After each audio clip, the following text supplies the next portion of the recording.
Manipuri Story Collection की माइकैदगी अनौबा वारी अमामु पुदुना लाक्चरे हंदकी वारी असिना मयामदगी टॉप टॉपा महाव अमा ओइगद्रा खंजै वारी असि कॉमेडी हॉरर स्टोरी दा बेस तौजबनी वारी असिबु खुद थाबिरकपी पूजा लामाबम अदुगा वारी असिगी ममिंगना ओइमा हौजिक वारी असि पाथोकचबा हौजरके मयाम पुन्ना तामिनरसि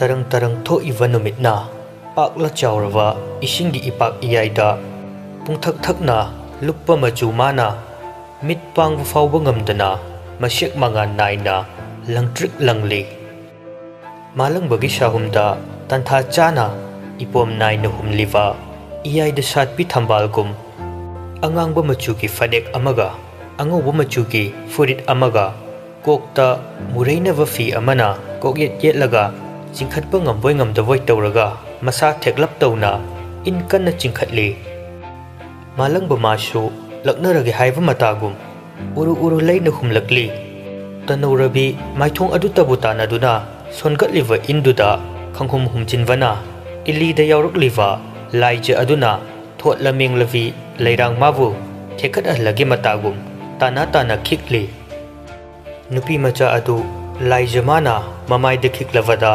ममाइदु सुबलप तौरगा हाइफेट सु लैथोकली यौरकलिवा nga macha macha singdu kanna kokhatnava hotnari matau aduda taivang kanaki mitfambu huningani nokmi tawwa chinbalduna tapna na son pikna kaurakli machal tung onthokuna injing livi lairang tathotpidu mamai tapna leisinge tawrakpaga phamungdagi थोकलाउना कौथरई मिन्नाय सिदि फमुंगदगी खंगोन ओंथवदा ममित्तु खंसिंसिंगलई ममित मनादु चप युंगगा तरंग अमदा इचत चटली मचल फमुंग मथक अदुदगी लौरअमी कनागी मचलनो हा अहिंगना तुमदना कनागी हेनतेन एदै जेटपु येंगदना लेरे अदुगा अमुकसु मतोमदा मोंद्रंगसु सानरिने Henry दु मख्वांगदु येसिनख्रबा माले हौजिकता China फौरा अमी सुगलप तौना चंदा लाव सिदी कया कन्न कौरा इनोमी अनी दु हौगतलगा मसा मौ सेंगदोगा स्कूल ड्रेस अमुक लोसिलमी हेनरी फोन द नोकलगा नचा युराई चुबदुदिने अदुमाय दुम लेरदौनी मामा नुपीगा थीबा खंगोय लेमा नोकलगा होय इचादा लाइक लाइसु निंथीना पारगा मी ओइनबु होटनवो नयाम्बा सिटी ऑफिसर नि दुंगाई तौरसिंगो मी मानद्रबने मोइसिंगसे उबदा आई नुपीगा कोइदौकीरे करंबा नुपीनोबा कयामुक फजबा मीनोबा लेमा मचागी मतौदुदा नोकमी तौरगा मानंगमिदो मागी तुंगदा अहेनबा मी कया अमा लेबेनी नुपी हाइबसे की एदि तसेंगना आइसु नुपीनी अदु ओइरसु नुपी मखल यामी याम हाइदने नुपी चरोय नुपी क्वा काइना जेम्स ना लोइद्रिबो चाक पीबय मतम हेंदौरे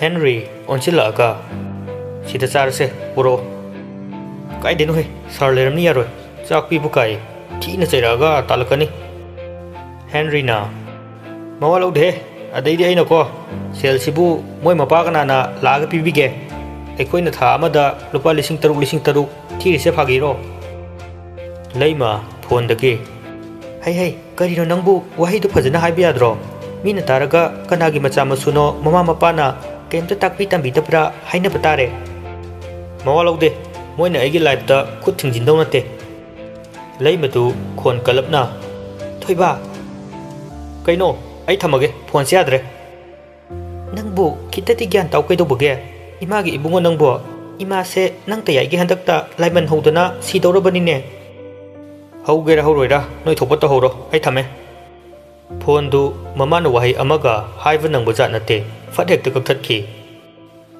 हेनरी ग जेम्स कसु चाकतु लौरब मतुंगदा काबो चारगा थोरकलमी सनीना ओय माइको जेम्स हाइब्रो नंगमता जेम्स तो लेपगा करिनो हाइना हंगे खन ओनसिनगे तौबदा हेनरी न मंगक्ता कोलई अदुगा चिंगगा चटली सनीना ओय Siya Meena कौरिसे खुमदिने Tompokna Magisi Togayong Torini Ama Huisina Henry Su Saugalai James na Yare boy Moigabu Manaba Honade Handak Aina class test the first half do Adugi mana Siktana Lady Johnny na Sak Chingsiga Huran Bala Hekman Kai Torisiango Paktabana Nakandagi Noklaga Amukarim Narei Hey Minai boy Nang natro Henry tu Masadu Pinglaw na Saugalai Makutu Kinkana Tasilaga Puge Haina Tawi James na tap Paraga Moigabu Manaba Honade Laomi Johnny du Ikpik Kai Sani Hoi du Onsilaga One day James na Henry bu Namdana Chinglaga Johnny ga Makoi hum Chat Kre Makoi su amuk School da laklami Classroom dani Henry na Paginate Ayam khangninge ba Kamai tawza no but kai dubo Johnny na As Aidi am ki ko But se uga uradi ay wantharaga sidaw malik Tasiyang na ay am ki Henry na Chatlo hoy aswayda hangoy man ba sidi Noi gumba kaya si laifudagi but kase Yam chawthoy se khangaba James na Noi na khalliba but hai se Kaino di khangdana Noi na khallibu bap na sagalaga Thokpa butu ni kaiduro Henry na Chatlo hoy ay koy kemta kibide But hai du dine ko Ay na fage na thiri se Ma ay naga thengnaradi Natay kaya charoi Fajana naini Johnny na Yare oja To but buranga Ay mihulga loin jakhat kre Henry du mamay du thangalaga Akoy vada mi yengi Aduga mataw ani dugi manak khara Naksin na tapna hairei Ado hore numidang Ikoy but kausiro Wahay du tavada Johnny ikatan laurai Oy ma ay ngamoy James na machindu fat mensili Henry na makok tu da amukhatli Sakta naga thivne hangoy man baga ibo Hore numita but pisa thoke khangni dana Johnny na Kaino ay ngamoy Henry mamitu khujilaga akhaba minok amaga loinana haira ami challenge tawgadavani Johnny ga James ka du ngakna Kanaga But hey but ka James na Yare wathi tawno Johnny na Nangbu ngawga chatki hairo Nangama ibo ngasi ko Henry na As homo chudan vi hekman khai nupa manjade he Aina haidi Charlie gi magic game du sanadoni kaino Kaisu tawroiba chumna butu leibra leitabra du khangtu ke tawbani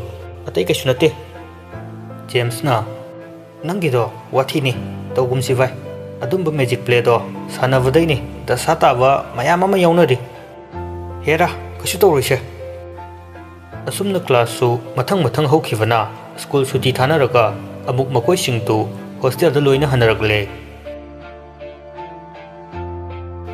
Numidang chak toklaga lairik panabagi matamni Henry na Hey hangoy Nangi pencil ahanba laibro Laye ado ngasidi noi room da oina tumlage itomda tumba ngamaroi ai horena mukko James na As noisidi ko amta thoklaga khangnaga sirdi fanida Henry na Taning de pencil do piro Kaino hojik to boyaroi ahing mi tumna khaga tawdoni Mayam du lairik pari nena tawri du Facebook amamamga lairik na moi parivra moina lairik parivra gyan gata de Masana thawai yaujaba kayadi mi hanna yengda kai lairik ta pukning changna pari Aduga makoi kharana oja hek la agana machin lengsinava laktragana thokpa ama tawwa asini moi gi mathau Henry tu oja hek mamai leithokhivaga masadu blanket amana makok kadu loina kupsilaga notebook tagi paper ama setlaga mayai da pencil ani khak cross ta thami nakan da yes no ka thajili aduga mathaktana kolomna mayek lana iri Charlie are you real Sunny hogolaga Sir si question se amting bio ai chamam na re Ojadu moi class tu da changa ami adu uvuda Henry mana sanariva adugi mathakta note amana fat kupsili lairik ta fat yenglaga machinda kari no parakli Ojada fana kuina ka aduda nairaga leirami Henry di I kavna lore machinda solai ꯃꯁꯤꯒꯤ ꯂꯥꯏꯔꯤꯛ ꯃꯦꯟ ꯍꯥꯡꯀꯣꯛ ꯃꯥꯟꯕ ꯑꯁꯤꯅ ꯑꯩꯅ ꯉꯁꯤ ꯄꯨꯠ ꯊꯥꯖꯤꯜꯂꯒ ꯂꯥꯛꯅꯗꯣꯏꯅꯤ ꯌꯦꯡꯉꯣ ꯃꯥꯅ ꯂꯥꯏꯔꯤꯛ ꯐꯔꯗꯤ ꯑꯇꯣꯞꯄ ꯃꯥꯒꯤ ꯀ꯭ꯂꯥꯁ ꯑꯃꯗ ꯄꯥꯕ ꯀꯩꯗꯧꯒꯦꯕ ꯁꯤꯗ ꯇꯧꯔ ꯂꯩꯔꯤꯁꯤ ꯀꯩꯅꯣ ꯇꯨꯡꯗꯒꯤ ꯑꯃꯁꯨ ꯆꯤꯔꯣꯟ ꯇꯧꯔꯛꯏ ꯑꯗꯨꯅꯤ ꯍꯥꯏꯁꯦ ꯃꯁꯤ ꯑꯃꯨꯛꯇ ꯕꯨꯠ ꯊꯥꯖꯤꯜꯂꯒ ꯍꯣꯁꯇꯦꯜꯁꯤꯗꯩ ꯇꯥꯟꯊꯣꯛꯈꯤꯗ꯭ꯔ ꯌꯥꯔꯣꯏ ꯑꯗꯨꯅ ꯁꯣꯏ ꯐꯔꯅꯤ ꯃꯥ ꯂꯩꯗꯅ ꯑꯩꯈꯣꯏ ꯂꯣꯏꯅ ꯆꯩ ꯆꯥꯕ ꯇꯥꯔꯦ ꯃꯃꯥꯡꯗꯒꯤ ꯑꯃꯨꯛ ꯖꯦꯝꯁꯅ ꯃꯌꯥ ꯍꯤꯒꯠꯂꯒ ꯍꯥꯏꯔꯛꯏ 이보 미는 라이릭 하이르가 노이나 사우비리바 조니나 마와로데 दरकार ओइदे लाइरिक काइना कनानाबु चेमलमिजानो खंगे एग्जाम सु मावालोदे फोइब्रा लाकप्रा तौरका सिल्लगा लोरे हेनरीना उरेदना इखोइसे क्लास तदी लाइरिक के लमदा मना थाबिरक पनते अदो बोर्ड एग्जाम ददिने लेटर अनि ने चटखाइरिबा एखोइ पाबुंदु हराउमंदना चारा अनि रख हेलगा लेरिने जोनी दु मया दु हिगलगा ओजा लेरि हाइबो कौतोखै हाइरेई एखोइ सुनि इबो सेकेंड डिवीजन निको लाखाइरिसे एखोइ पलेमना नोंग हेक nganबगा आइगी बुलेट लाइखाइबनिदना हेनरी गा जेम्स कदु हौना नोकथोरई फिबम दुगा नंगना थौरकपदुदी पुंसिगी बुलेट खिरिसे ओजादु चंगसिलक्तुना मकोइ अहुमदु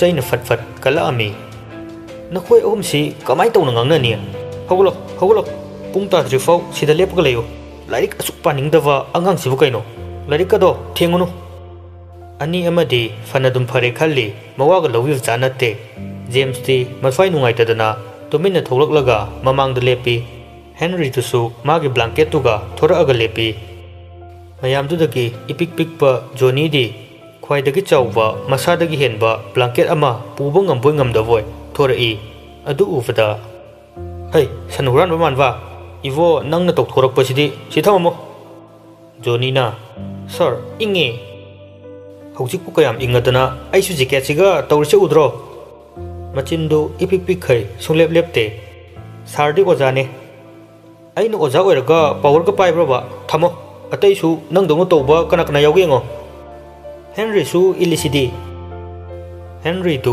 मचिन अनि दु चिकलगा सुक्तोई मंगक्तु इल्लगा नुंगाइनी हाइना इंगित तौरई ओजा अदुना नमदना फैजुक्तु लोकथोखहल्लगा मखोइ अहुमदु लेफल्ली ओजा हेक थोखिबगा सनी मयादा पेन अमा चियगा कारेमनबगी मओंगदा मनिंगदा ngatharaga नुंगाइरे हाइबगी मओंगदा तौरगली अदु उबदा अहुमदु इ कारबनी ngaiak leiraga pung taraduna changnaba hawraami ahumdudi adumak lepaga lei सनी अमदी तोंपो मोइगी बेग तु यालगा हेरोसा लेपि हौखोने ओजादुना है नोइ अहुमदु चंगो मतुंगदगा तौरबा अहिंग सिदा लेखले खंगो अहुमदु चंगननबा पोचै लोसिनरमी हेनरी ngasai माना नोटना खुमगा थमलंबा नोट अदु फट लौखतले ngasai पेंसिल अदु यस थावा माइकैदुदा ओनलगा लेरमी मदु उबदा हेनरी मिट मना लौथोगा अया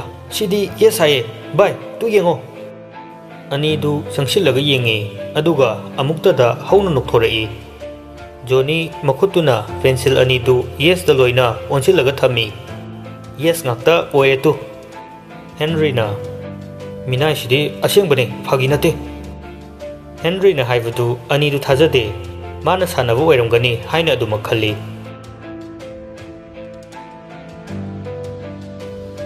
असुमना मकोइ अहुमसु पुन्ना का अमतदा तुमनबो तौरमी तुमलमदाइदा ओजाना चेकलाई है जोनी नंगदि सिदा कदौरिबा हेनरी न खुमलाई सर मा मतुमदा तुमबा की हाय एखोइगा पुन्ना तुमगे तौबने ओजाना होय होय फरे फरे मागिसि रूममेट अमा लानी तांग 10 दा अदु लाक्ट्रि फावबा तुमिनगेसु तुमो अदुगा अमु नोइ अहुम पुनसिलगा कातुकारनगदि तौरमनुको जेम्सना तौरोई सर नंगसु फना फब्रादि खलंबनी जेम्स याद्रेको नंग ग्यान ताव असुमना ओजादुसु चटकिरमी अहुमदु थवैना तुमदखै अहिंग पुंग पारो तावा ngaiduna lei जोनी दु हकाम वावा चलगा आई तुमनिंगे तुमगे हयेंग तौरसि जेम्सना तोसिवा नोइ फागी तौना खनगनो हेनरीना यारे पुंग तारमदाइसिदा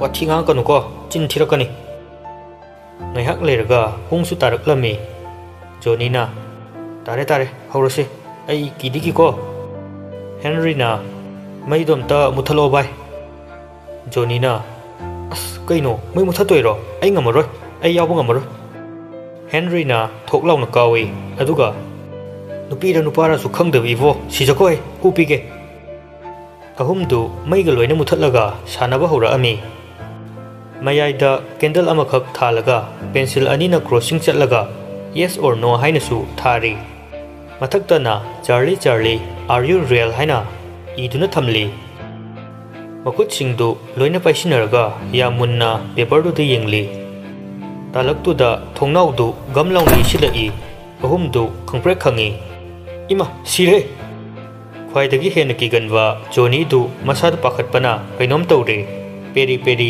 tawraga hairi yare tu ase ai ngamaro James na bai yaroi hauravani loisindabu yaroi amuksu makhut singdu samnaraga yengli amukta da ahum du chapmana na hairi Charlie Charlie are you real crossing chatuna thamiwa pencil du fat leiraga yes da laiki tawribu mataw aduda ahum du sam chap chap yungkhre Henry James ta kanna konsilaga ima kain tawsiba Johnny su James ta kanna kolai kaino yes ka haye ayam kijaye James masadu kiravasu mana khara sombagi maramda khangi marup ani dubu tumina leiwa haina ingit tawraga Charlie Charlie are you here pencil du magic tawbagumna fat leirei aduga yes hairei adu uvada ani du thak thak nigla ami kainoma tawkhre James amuk sumakha tarei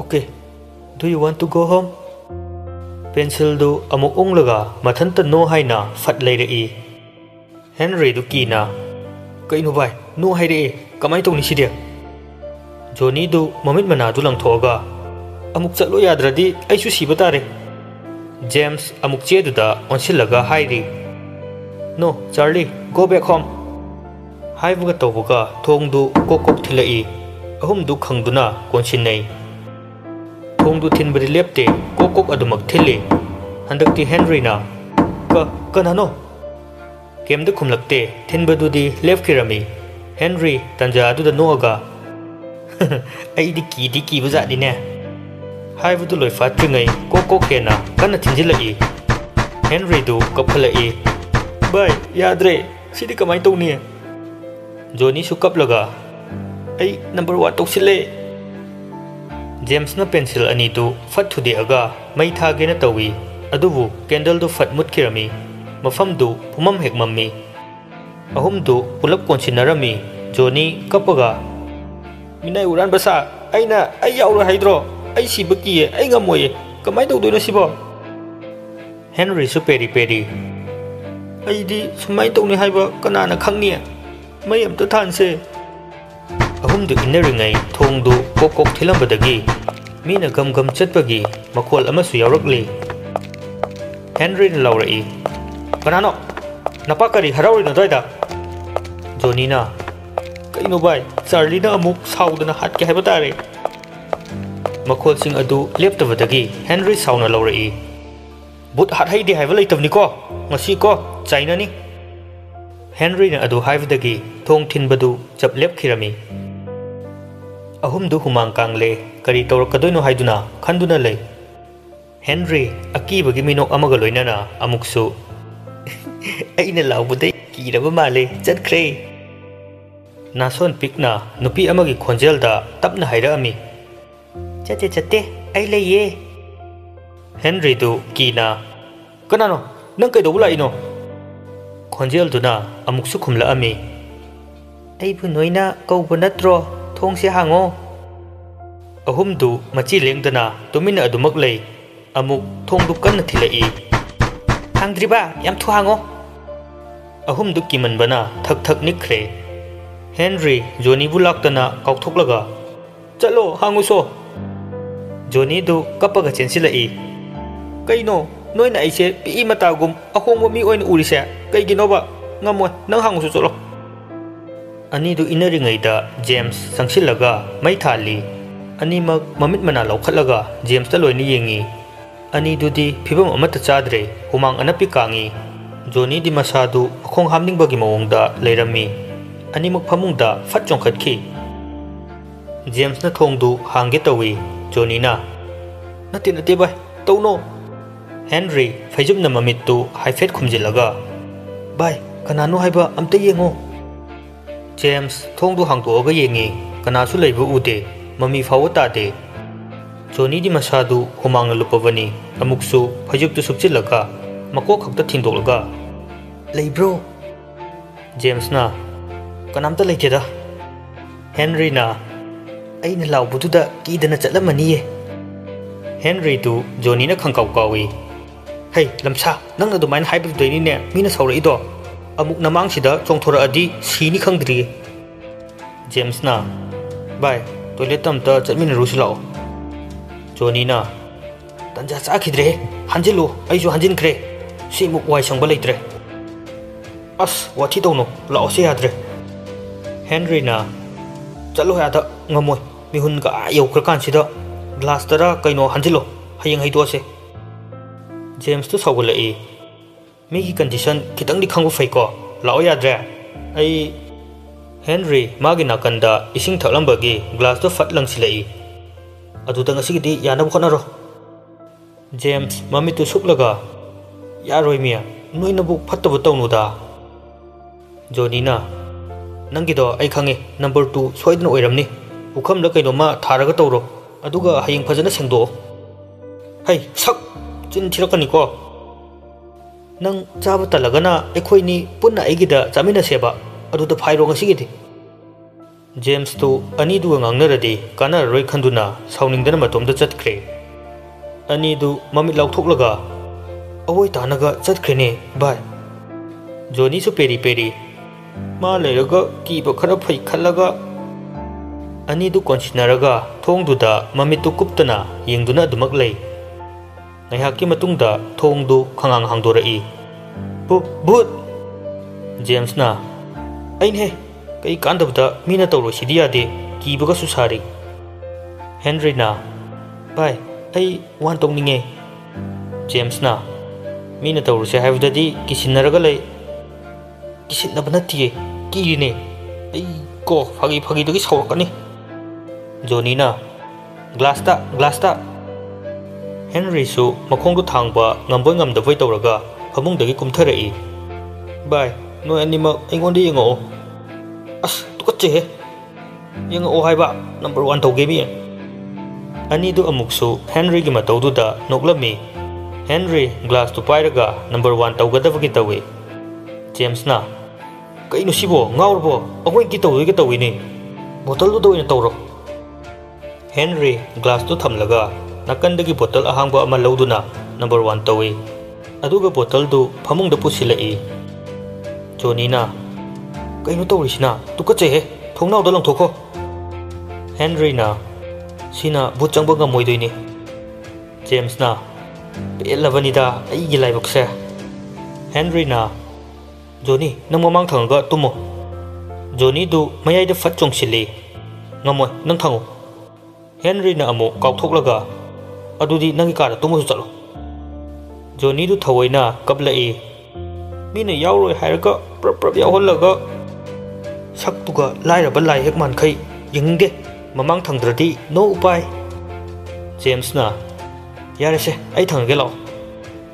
Johnny du mana kachinda thangaga Henry na mayai tumaga ahum du pikraba phamung amada namsillaga tumlami.